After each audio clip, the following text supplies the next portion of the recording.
Good morning, friends. Welcome to our Tuesday Bible study. This morning I want to read a passage to you from the 6th chapter of the Gospel of John, beginning with the first verse, a very familiar episode here in Jesus' ministry.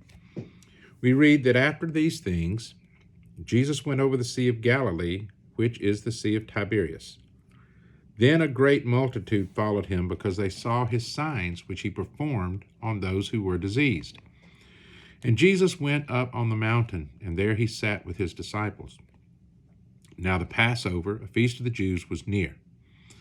Jesus lifted up his eyes, and seeing a great multitude coming toward him, he said to Philip, "Where shall we buy bread that these may eat?" But he said this to test him, for he himself knew what he would do. Philip answered him, 200 denarii worth of bread is not sufficient for them, that every one of them may have a little. One of his disciples, Andrew, Simon Peter's brother, said to him, "There is a boy here who has 5 barley loaves and 2 small fish. But what are they among so many?" Then Jesus said, "Make the people sit down." There was much grass in the place, so the men sat down, in number about 5,000. And Jesus took the loaves, and when he had given thanks, he distributed them to the disciples, and the disciples to those sitting down, and likewise of the fish as much as they wanted. So when they were filled, he said to his disciples, "Gather up the fragments that remain, so that nothing is lost." Therefore they gathered them up and filled 12 baskets with the fragments of the 5 barley loaves which were left over by those who had eaten. Then those men, when they had seen the sign that Jesus did, said, "True, this is the prophet who is to come into the world." This is the word of God for the people of God. Praise be to God. Do you ever feel like you're under a lot of pressure? Sometimes life is like that. But if we respond to the challenges that cause us pressure in the right way, it will make us better and it will make us stronger. Now, in this passage from John, the disciples were with Jesus looking at a huge crowd. There were 5,000 men, and that doesn't include women and children. And these people were very hungry. So Jesus asks Philip a question. Where shall we buy bread to feed this multitude? Where will we buy enough bread to feed all these people? Think Philip felt a little pressure at that point? Maybe felt like he'd been put on the spot? Well, sometimes life forces pressure on you. Situations make you feel pressure. And what we need to learn from this is that pressure can be turned into a very positive thing if we respond to it in the right way. Jesus performed this miracle on that hillside to teach us what to do when we realize there's nothing we can do. Jesus had come all the way across the Sea of Galilee to get some time away from all of the crowds, from all of the exhaustive healing that he had been doing, and to have some quality time with his disciples, to teach them some things one-on-one. But it was getting toward evening, and he looks up and hears this huge crowd of people coming towards him, and they were hungry, and Jesus had compassion on them. And so he asks this question of Philip. But Philip kind of misses the point. We know this is a test. That's the purpose of the parable. And the first person being tested is Philip. But Philip answers a question Jesus didn't ask. Jesus didn't ask, "How much will it cost?" Jesus asked, "Where will we go?" Where will we go to buy bread to feed all these people. And Philip's immediate response was, 200 denarii wouldn't be enough money to buy the bread. He's immediately thinking about money, about the cost. He's working it all out in his head. And so Peter immediately realizes that even if there was somewhere to buy that much bread at one time, remember, they didn't have grocery stores like we have grocery stores. They have little stalls with some loaves and things, but to buy enough bread to feed thousands of people at once, even if there was somewhere to do it, we don't have the money. We don't have the money to buy that much. He looked at the size of the multitude and how much money it would cost and said, oh, it's impossible.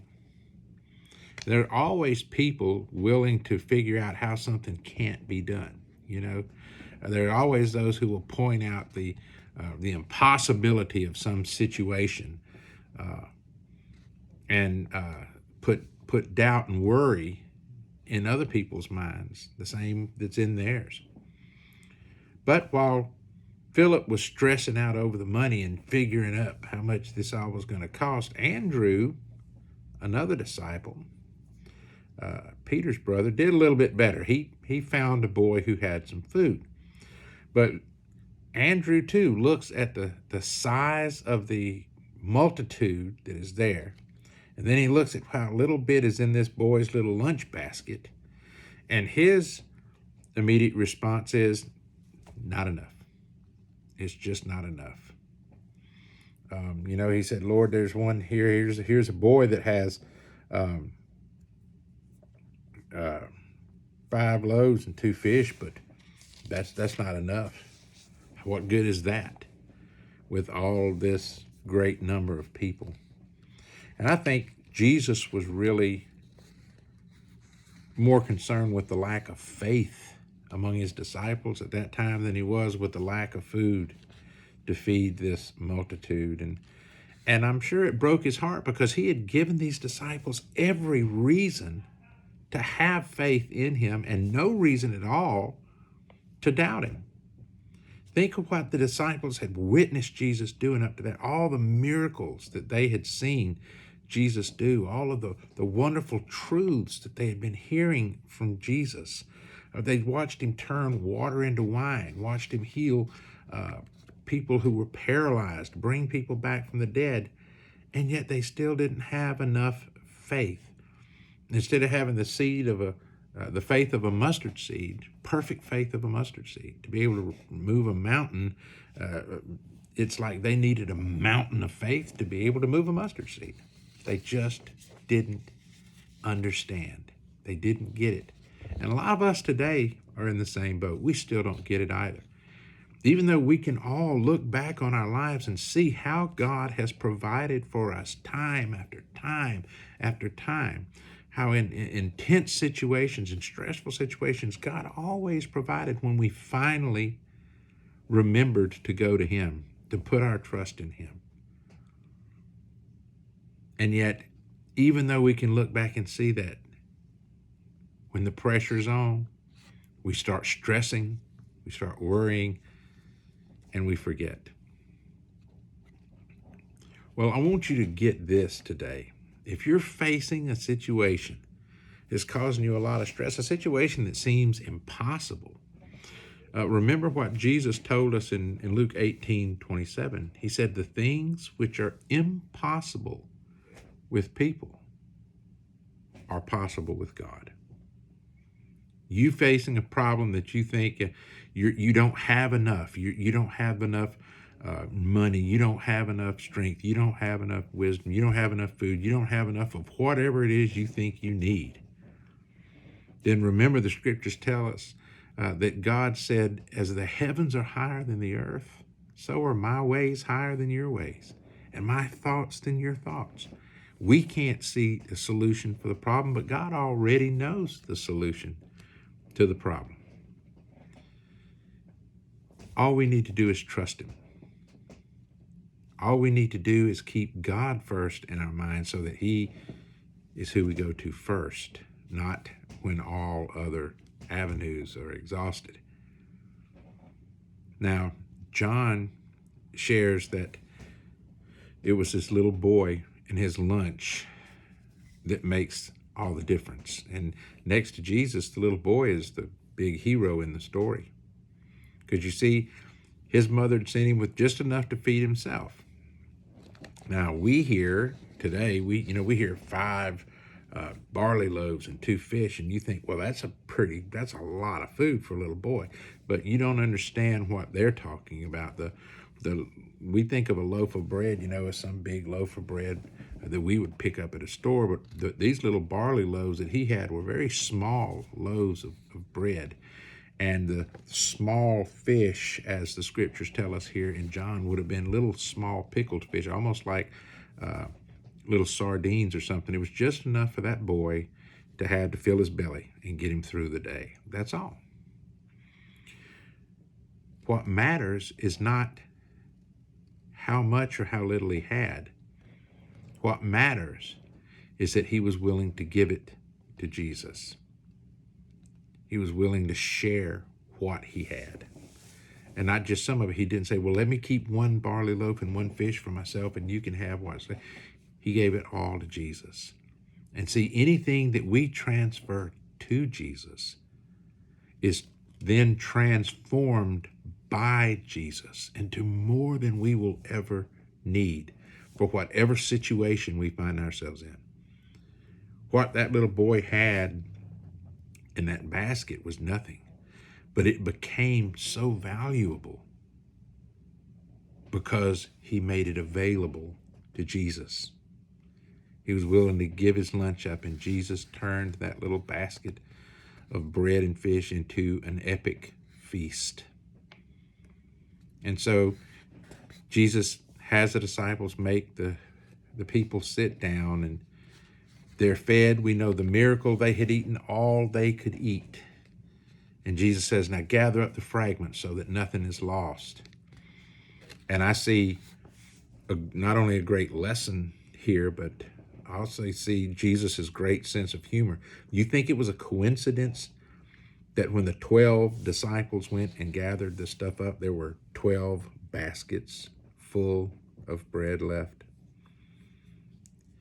You see, Jesus was teaching them so much in all of this. And I know that little boy learned 2 lessons that day. Never doubt what God can do. And never hesitate to offer whatever you have. But Jesus didn't perform this miracle just to prove that he could physically feed a lot of people. I think one of the keys to the real meaning of what Jesus did there is found down there in that 14th verse, when it says, those men, when they had seen the sign Jesus did, said, this is truly the prophet who is to come into the world. I think that the real meaning behind this miracle is to illustrate that the bread that Jesus is blessing to feed great multitudes of people is a picture of he himself, what he's going to do. And that's why if you read on through this story down to verse 35, Jesus is teaching them, I am the bread of life. You see, the miracle isn't just about material bread being multiplied to physically feed the crowd. It's to point the crowd to the one who can feed their souls. Listen to what Jesus said later on. When the crowd comes and finds him the next day, Jesus said, assuredly I say to you, you seek me not because you saw the signs, but because you ate of the loaves and were filled. Here's the lesson. Do not labor for the food which perishes, but for the food that endures to everlasting life, which the Son of Man will give you, because God the Father has his seal on him. And then A little further, that 35th verse, I am the bread of life. He who comes to me shall never hunger, and he who believes in me shall never thirst. They may have thought that Jesus' coming was to keep their stomachs full, but the truth is he came to keep their souls from perishing. Everybody was full. They were satisfied. They couldn't eat another bite. And there's a lesson in that, because Jesus not only is all you need, he's more than you need. There's no problem you face that Jesus cannot solve. There's no hunger that Jesus can't satisfy. There's no hurt, no suffering you feel that Jesus cannot heal. And that's why when you're under pressure, when you feel stressed out, if you know Christ, you already know the answer. You already know the solution. You just need to trust him. So the next time you feel like the pressure is really on, remember to put your faith in Jesus. Turn your focus to him, and remember the truth of God's promise that he will supply all your needs according to his riches in glory in Christ Jesus. Because when you turn your faith in Jesus on, he takes the pressure off. Sola Gracia, my friends.